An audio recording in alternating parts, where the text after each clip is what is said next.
Hello दोस्तों, मेरा नाम सी ए भुवनेश गोयल। आज हम बात करेंगे कि हर हिंदुस्तानी को इनकम टैक्स रिटर्न जमा कराना क्यों जरूरी है। Why every Indian who is earning some money shall file income tax return। मेरा नाम सी ए भुवनेश गोयल, मैं प्रैक्टिसिंग चार्टर्ड अकाउंटेंट हूँ। मैं क्लियर सी एग्जाम किए थे नवंबर 2015 में। मेरा प्रैक्टिस एरिया है business advisory, taxation, company laws, startup consultancy, auditing and general laws. तो आज हम बात करेंगे कि why every earning Indian shall file income tax return. क्यों हर हिंदुस्तानी जो कुछ पैसे कमाता है उसे इनकम टैक्स रिटर्न फाइल करना चाहिए। सबसे पहले हम बात करेंगे who is required to file income tax return under income tax act 139 section 139(1) says कि ये कुछ ऐसे लोग हैं जिन्हें इनकम टैक्स रिटर्न जमा कराना अनिवार्य है। अगर ये इनकम टैक्स रिटर्न जमा नहीं कराएंगे तो इनकम टैक्स से इनके पास नोटिस आ सकता है, इनकम टैक्स इनके ऊपर पेनल्टी लगा सकता है, इनकम टैक्स डिपार्टमेंट इनको नोटिस भेज करके डिमांड रेज कर सकता है। तो ऐसे कौन से लोग हैं जिन्हें हर साल अनिवार्य रूप से इनकम टैक्स रिटर्न जमा करानी है। एवरी कंपनी और पर्सन, कोई भी प्राइवेट लिमिटेड कंपनी हो, कोई भी बिजनेस हो जो प्राइवेट कंपनी के फॉर्म में काम कर रहा हो, लिमिटेड कंपनी के काम में काम कर रहा हो, प्रोड्यूसर लिमिटेड कंपनी के फॉर्म में काम कर रहा हो, इन सब कंपनीज को, जो कंपनीज एक्ट में रजिस्टर्ड हैं, उनको इनकम टैक्स रिटर्न जमा कराना अनिवार्य है। उसी तरीके से हर फर्म, पार्टनरशिप फर्म का मतलब पार्टनरशिप फर्म या फिर लिमिटेड लाइबिलिटी पार्टनरशिप फर्म, इन फर्म्स को भी इनकम टैक्स रिटर्न जमा कराना अनिवार्य है। चाहे वो कुछ पैसा कमाए चाहे ना कमाए, इनको रिटर्न जमा कराना जरूरी है। दूसरे कैटेगरी के लोग जो इंडिविजुअल लोग हैं, जो कंपनी नहीं है, जो फर्म नहीं है, और अगर उनकी इनकम 2.5 लाख से ऊपर होती है सालाना, मतलब कि अगर उनकी इनकम 20,000 रुपए महीना से ऊपर है, तो उनको इनकम टैक्स रिटर्न जमा कराना अनिवार्य है। अगर वो इनकम टैक्स जमा नहीं कराते हैं तो उनके घर पे नोटिस आ सकता है, इनकम टैक्स से पेनल्टी जमा करानी पड़ सकती है, डिमांड रेज हो सकती है, डिमांड जमा करानी पड़ सकती है। यही लिमिट जो 2.5 लाख की है, ये 3 लाख हो जाती है अगर आपकी उम्र 60 साल से अबव है, और अगर आपकी उम्र 80 से अबव है तो ये लिमिट 5 लाख रुपए की हो जाती है। तो हम बात करते हैं कुछ अदर केसेस में। इन केसेस के अलावा एक कंपनी और फर्म को अनिवार्य है इनकम टैक्स रिटर्न जमा कराना। 2.5 लाख से ऊपर, 3 लाख से ऊपर, 5 लाख से ऊपर इनकम सालाना अगर आपकी है तो आपको इनकम टैक्स रिटर्न जमा कराना जरूरी है। अब अगर हम बात करते हैं सेक्शन 139(1) सेवंथ प्रोवाइजो। तो सेवन प्रोवाइजो कहता है कि अगर आपकी इनकम 2.5 लाख से कम है, लेकिन अगर आपने अपने अकाउंट के अंदर, करंट अकाउंट के अंदर एक साल के अंदर 1 करोड़ से ऊपर पैसा लिया है, तो आपको इनकम टैक्स रिटर्न जमा कराना जरूरी है। या फिर आप कहीं बाहर गए, कहीं विदेश गए और वहां पे आपने एक्सपेंडिचर किया पूरे साल के अंदर 2 लाख या 2 लाख से ऊपर, तो आपको इनकम टैक्स रिटर्न जमा कराना जरूरी है।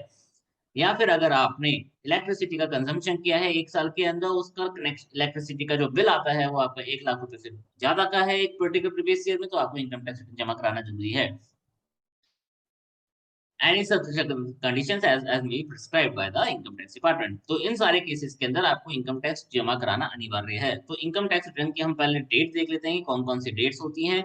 31 जुलाई होती है फाइनेंशियल ईयर, जैसे कि कोई भी फाइनेंशियल ईयर होता है उसका नेक्स्ट ईयर जो होता है वो असेसमेंट ईयर होता है, तो 31 जुलाई हर किसी की लास्ट डेट होती है।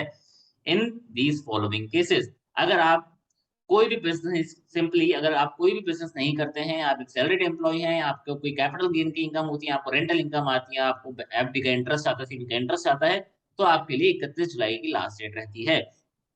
इसके बाद अगर आप कोई कंपनी है या फिर आप ऐसे पर्सन है जिसकी बुक्स ऑफ अकाउंट्स ऑडिट होती है इनकम टैक्स एक्ट में किसी और एक्ट के अंदर, तो आपको ये डेट जो होती है वो 31 अक्टूबर ऑफ द असेसमेंट ईयर होती है।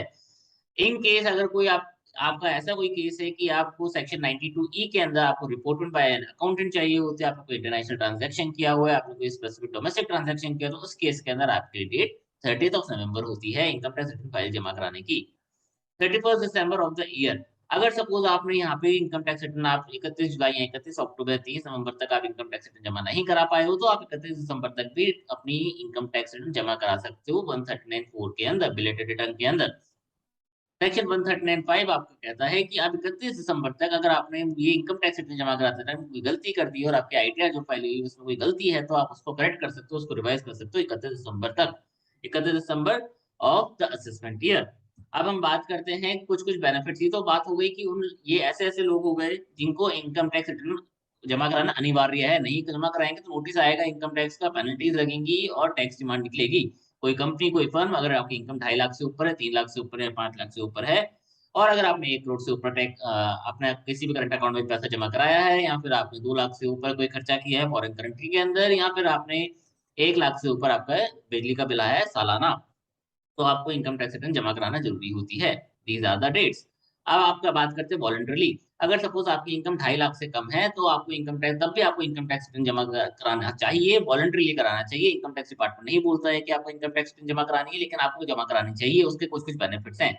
उसका मतलब है इजी लोन सैंक्शन हो, आपका अगर कोई भी लोन के लिए अप्लाई करते हैं, कहीं पे भी लोन लेने जाते हैं, तो सबसे पहले वो आपका बैंक वाले 3 साल के आईटीआर मांगते हैं, 3 साल के इनकम टैक्स रिटर्न मांगते हैं। वीजा वीजा अप्रूवल्स, अगर आपको कहीं बाहर विदेश जाना है तो भी आपको वीजा के लिए इनकम टैक्स रिटर्न की जरूरत पड़ती है। इनकम टैक्स रिटर्न आपका इनकम प्रूफ भी काम करता है। बहुत सारी गवर्नमेंट स्कीम्स हैं, उसमें से इनकम प्रूफ काम करती है आपकी इनकम टैक्स रिटर्न। अगर आपका कोई एफडी में इंटरेस्ट है या फिर आपका कोई सेविंग्स अकाउंट का इंटरेस्ट, उसका टीडीएस कट गया है, तो उसका आप रिडक्शन भी क्लेम कर सकते हैं, उसका आप रिफंड भी क्लेम कर सकते हैं। और फ्यूचर के अंदर कोई लिटिगेशन ना हो, आपको आपस इनकम प्रूफ हो जाए, तो वॉलंटरीली भी अगर आपकी इनकम 2.5 लाख से ऊपर है, हर कोई लोग, अगर आप 10,000 रुपए महीना भी कमाते हो, 15,000 रुपए महीना भी कमाते हो, 20,000 रुपए महीना भी कमाते हो, 5,000 रुपए महीना कमाते हो, आप अपनी इनकम टैक्स रिटर्न फाइल करें।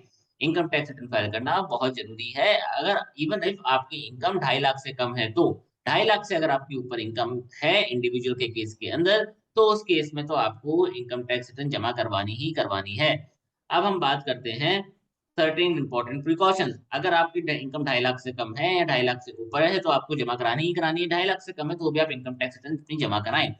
आपको इनकम टैक्स रिटर्न जमा कराते समय 3 बातों का ध्यान रखना है। आप हमेशा करेक्ट इन्फॉर्मेशन, अगर आप 5,000 रुपए महीना कमाते हैं, तो आप 5,000 रुपए महीना के हिसाब से 60,000 रुपए सालाना की ही इनकम अपने इनकम टैक्स रिटर्न में दिखाएं।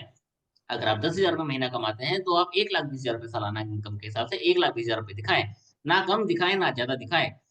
सेकंड, आपका जो एस्पेक्ट रहता है, जो प्रिकॉशन है, जो आपको बात ध्यान में रखनी है इनकम टैक्स रिटर्न जमा करते टाइम पे, कभी भी किसी भी ऑनलाइन वेबसाइट पे other than government website, government की वेबसाइट है incometax.gov.in, बाकी किसी भी वेबसाइट पे incometax.gov.in के अलावा अपनी इन्फॉर्मेशन शेयर ना करें। किसी और प्लेटफॉर्म से अपनी इनकम टैक्स रिटर्न फाइल ना करें। आपका डेटा चोरी हो सकता है, आपका प्राइवेसी ब्रीच हो सकता है। और हमेशा आपको तीसरी बात ध्यान रखनी है कि हमेशा हर साल अगर आप कुछ भी पैसा कमाते हैं, 2,000 रुपए महीना कमाते हैं, 10,000 रुपए महीना कमाते हैं, इनकम टैक्स रिटर्न फाइल जरूर करें। इसमें आपका ही बहुत बेनिफिट रहेगा। Thank you so much. My name is CA Bhuvnesh Goyal. Bye.